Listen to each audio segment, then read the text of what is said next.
नमस्कार, मैं हूं आलोक जोशी और आप देख रहे हैं बिज अड्डा। और बिज अड्डा में आज एक अच्छी खबर है उन लोगों के लिए जो समाज कार्य में लगे हुए हैं या जो समाज कार्य में लगे हुए लोगों के हाथ बटाना चाहते हैं, यानी उनकी मदद करना चाहते हैं, उनके साथ जुड़ना चाहते हैं, उनके उस काम में पैसा लगाना चाहते हैं। अभी तक सीधा तरीका आपको पता है, दान देने का एक तरीका होता है, लेकिन आज Mumbai stock exchange, Bombay stock exchange, Bharat के नहीं एशिया के सबसे पुराने स्टॉक एक्सचेंज बीएसई ने ऐलान किया है कि उसको सेबी से परमिशन मिल गई है कि वो एक अलग सोशल स्टॉक एक्सचेंज नाम से अपना एक अलग सेगमेंट शुरू कर दे। अब आप कहेंगे सोशल स्टॉक एक्सचेंज हैं, शेयर बाजार तो इसको तो तमाम एंटी सोशल माना जाता है। बहुत सारे लोग कहते हैं साहब इससे दूर रहो, जुए का अड्डा है। और आप कह रहे हैं सोशल स्टॉक एक्सचेंज, तो ये वाला बाजार क्या एंटी सोशल है? तो ये नहीं है किस्सा। किस्सा ये है कि अभी जो स्टॉक एक्सचेंज है ये आमतौर पे कारोबार को फंड करता है। कंपनियां फंड होती हैं जो अपने अपने व्यापार चला रहे हैं लोग, और जो लोग उस व्यापार से मुनाफा कमाना चाहते हैं उनको पैसा लगाने के लिए एक एवेन्यू मिलता है, एक रास्ता मिलता है। अब जो हो रहा है, सेबी ने जो परमिशन दी है बीएसई को, उनका कहना है, क्योंकि बॉम्बे स्टॉक एक्सचेंज ने ये रेगुलेटरी फाइलिंग में बताया है कि ये जो सोशल स्टॉक एक्सचेंज होगा ये सोशल एंटरप्राइजेस को, जिसको आप कहें कल्याणकारी संस्थाएं कहें, समाज कार्य में लगी हुई संस्थाएं कहें, सोशल वर्क कर रही संस्थाएं कहें, इनको एक नया रास्ता देगा पैसा उठाने का, पैसा जुटाने का। आपको पता है इनमें से ज़्यादातर तो नो प्रॉफिट नो लॉस पे काम करते हैं, और जो फॉर प्रॉफिट करते हैं उनको भी यहाँ ये सुविधा दी जा रही है कि आप फॉर प्रॉफिट भी हो सकते हैं। तो दोनों नॉन प्रॉफिट ऑर्गेनाइजेशन, जिनको एनपीओज कहा जाएगा, और फॉर प्रॉफिट सोशल एंटरप्राइजेस, इन दोनों को नए नियमों के तहत बाजार में हिस्सा लेने का, शेयर जारी करने का, शेयर खरीदने बेचने की छूट दी गई है। और इसी जो अब स्टॉक एक्सचेंजेस के नए नियम आए हैं उसके हिसाब से इसके लिए आपको एक नया सेगमेंट क्रिएट करना होगा, एक ही जो आपका मौजूदा स्टॉक एक्सचेंज है उसी के अंदर। तो पिछले महीने सेबी इसके लिए एक बड़ा डिटेल्ड फ्रेमवर्क लेके आई थी सोशल स्टॉक एक्सचेंजेस के लिए। उसमें बताया गया था कि कौन सा एनपीओ होगा। हम एनजीओ बहुत सुनते हैं, नॉन गवर्नमेंट ऑर्गेनाइजेशन, तो एनजीओ तो ये हो गए ज़्यादातर। इसमें जिनको जो सरकार से जुड़े हुए नहीं हैं, सरकार के बाहर हैं, वो एनजीओ हैं। एनजीओज को के नाम से बहुत से लोगों के मन में छवि जाती है कि एनजीओ वो है जो मुनाफे के लिए काम नहीं करता, लेकिन ये बात सच नहीं है। एनजीओ मुनाफे के लिए भी काम भी कर सकता है, फॉर प्रॉफिट भी हो सकता है और नॉन प्रॉफिट भी हो सकता है। यानी जितना खर्चा होगा उतना पैसा जुट जाए उतना काफ़ी है। दूसरे ऐसे हैं कि ठीक है, जितना खर्चा है उतना पैसा जुटे, उसके बाद हम जो काम कर रहे हैं वो समाज की भलाई के लिए हो रहा है, लेकिन साथ में अगर उससे पैसा भी बन रहा है तो कोई बुरी बात नहीं है। तो ये दो तरह के संगठन हैं और इन दोनों को वहाँ छूट दी जा रही है कि वो इस स्टॉक एक्सचेंज में आएँ, लिस्ट हों और पैसा जुटाएं।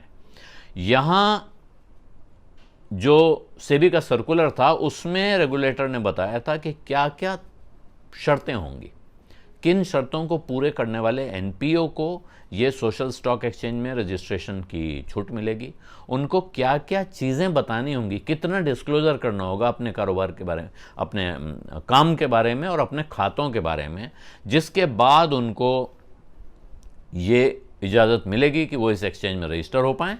और उसके बाद जैसे कंपनियों में हर तीसरे महीने रिजल्ट आना एक पाबंदी है, यहाँ साल में क्या क्या डिस्क्लोज करना होगा, क्योंकि ये कमर्शियल काम नहीं कर रहे हैं, ये कंपनी नहीं चला रहे हैं, इसलिए इनसे तिमाही रिपोर्ट की शायद अपेक्षा नहीं की गई है।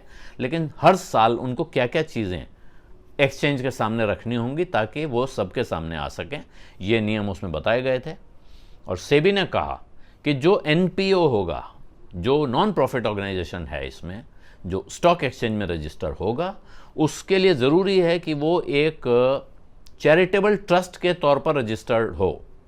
जो registrar of trust and societies होते हैं वहाँ उसको चैरिटेबल ट्रस्ट के तौर पर रजिस्टर होना चाहिए, धर्मादा ट्रस्ट, और कम से कम 3 साल के लिए वो रजिस्टर्ड रहा हो। ऐसा नहीं कि आज ट्रस्ट बनाया और कल आ गए एक्सचेंज में रजिस्टर होने। आप 3 साल पहले से रजिस्टर हों और हर साल आपने कम से कम 50 लाख रुपए खर्च किए हों पिछले 3 फाइनेंशियल ईयर्स में, हर वित्त वर्ष में कम से कम 50 लाख रुपए का खर्चा होना चाहिए और कम से कम 10 लाख रुपए की फंडिंग आपको आई हो, लोगों ने आपको पैसा दिया हो, किसी एक ने दिया हो या आप चंदे से लाए हो, आपको कम से कम 10 लाख रुपया फंडिंग के तौर पे मिला हो। खर्चा 50 लाख, फंडिंग 10 लाख। ये ध्यान रखिए, हो सकता है कि बहुत पहले किसी ने आपके लिए एक बड़ा फंड दे दिया कि इतने करोड़ रुपए हम दे रहे हैं, इसके ब्याज से आप चलाते रहिए ट्रस्ट। उस ट्रस्ट ने अगर पिछले साल कोई पैसा नहीं कमाया, मतलब कहीं से लिया नहीं है, उसको मिला नहीं है, तो फिर वो शायद इसमें क्राइटेरिया पूरा नहीं करता है, वो रजिस्टर नहीं हो पाएगा। और जो जानकारी अभी तक आई है, इसके जो बारीक विवरण है, ब्यौरा है, वो पढ़ना पड़ेगा समझने के लिए पूरा। लेकिन ये भारत में एक अनूठा कॉन्सेप्ट आ गया है सोशल स्टॉक एक्सचेंज के तौर पर, और इसका अर्थ है कि ये सीधे ये प्राइवेट और नॉन प्रॉफिट सेक्टर के लिए जो भी लोग अपने अपने स्तर पर कुछ कल्याणकारी काम करना चाहते हैं, अपने समाज के भले में योगदान देना चाहते हैं और इसके साथ हो सकता है कुछ पैसा भी बनाना चाहते हों, ये उनको एक रास्ता देता है कि वो अपनी ज़रूरत के लिए ज़्यादा पैसा जुटा सकें। जितना वो अपने संपर्कों से, अपने लोगों की जान पहचान वाले लोगों से बात करके, सोशल मीडिया पे अपने मैसेज भेज के कमाते हैं, उससे ज़्यादा पैसा पाने का एक इंस्टीट्यूशनल तरीका मिल सकता है। और ये जो सोशल स्टॉक एक्सचेंज है, ये 2019-20 के बजट में वित्त मंत्री निर्मला सीतारमण ने इस कॉन्सेप्ट को रखा था। अब इसमें जो कॉरपोरेट फाउंडेशन हैं, बड़ी बड़ी कंपनियों के फाउंडेशन हैं, रिलायंस फाउंडेशन है, भारती फाउंडेशन है, महिंद्रा का, ऐसे तमाम कंपनियों के जो फाउंडेशन हैं वो इसमें जुड़ सकते हैं। लेकिन इनको जो सेबी के नियम हैं उनके हिसाब से जो कॉरपोरेट फाउंडेशन हैं बड़ी कंपनियों के, पॉलिटिकल और रिलीजियस ऑर्गेनाइजेशंस और एक्टिविटीज़, यानी किसी राजनीतिक दल ने कहा कि हमारा ये संगठन है, जो जैसे मान लीजिए कांग्रेस सेवा दल है, वो सेवा करने वाला संगठन है लेकिन कांग्रेस के साथ जुड़ा हुआ है, इसी तरह दूसरी पार्टियों के साथ जुड़े हुए कुछ संगठन हैं, वो हों या इस तरह की गतिविधियां करने वाले संगठन हों, धार्मिक या राजनीतिक गतिविधियां जो संगठन करते हैं। इसी तरह प्रोफेशनल और ट्रेड एसोसिएशंस हैं, वकीलों की एसोसिएशन है, बार काउंसिल है, चार्टर्ड अकाउंटेंट्स की एसोसिएशन है, इंजीनियर्स इंस्टीट्यूट, इस तरह के जो इंस्टीट्यूशंस हैं। इंफ्रास्ट्रक्चर और हाउसिंग कंपनीज हैं, भले ही वो कहें कि हम समाज कार्य कर रहे हैं, लेकिन इंफ्रास्ट्रक्चर और हाउसिंग के काम में लगी हुई कंपनियां सिर्फ उनको छोड़ के जो अफोर्डेबल हाउसिंग का काम कर रही हैं, जो सस्ते घर दिलाने का काम कर रही हैं, उनको छोड़ के बाकी इंफ्रास्ट्रक्चर और फाइनेंस कंपनियां ये अपने को सोशल एंटरप्राइज बताकर इस एक्सचेंज में अपने को रजिस्टर नहीं करा पाएंगी, ये नियम में लिखा हुआ है। लेकिन अब एक तरह से सामाजिक क्षेत्र के लिए, सोशल सेक्टर के लिए भी उस तरह का रास्ता खुल रहा है। अब इस सवाल का जवाब मिलना बाकी है। ये जब किस्सा थोड़ा आगे बढ़ेगा काम की तरफ, तब पता चलेगा कि क्या इसमें भी उसी तरह शेयरों की ट्रेडिंग होगी, लेन देन होगा जैसा शेयर बाजार में होता है, और जिन कंपनियों में खास तौर पर जो फॉर प्रॉफिट हैं, फिर क्या उनका प्रॉफिट देखकर आप उनके समाज कार्य की का हिसाब लगाएंगे, और जो नॉन प्रॉफिट हैं, जिनका मोटिव प्रॉफिट कमाना नहीं है, उनके शेयर कोई क्यों खरीदेगा और कोई क्यों उसको ऊंचे भाव पे चलाएगा।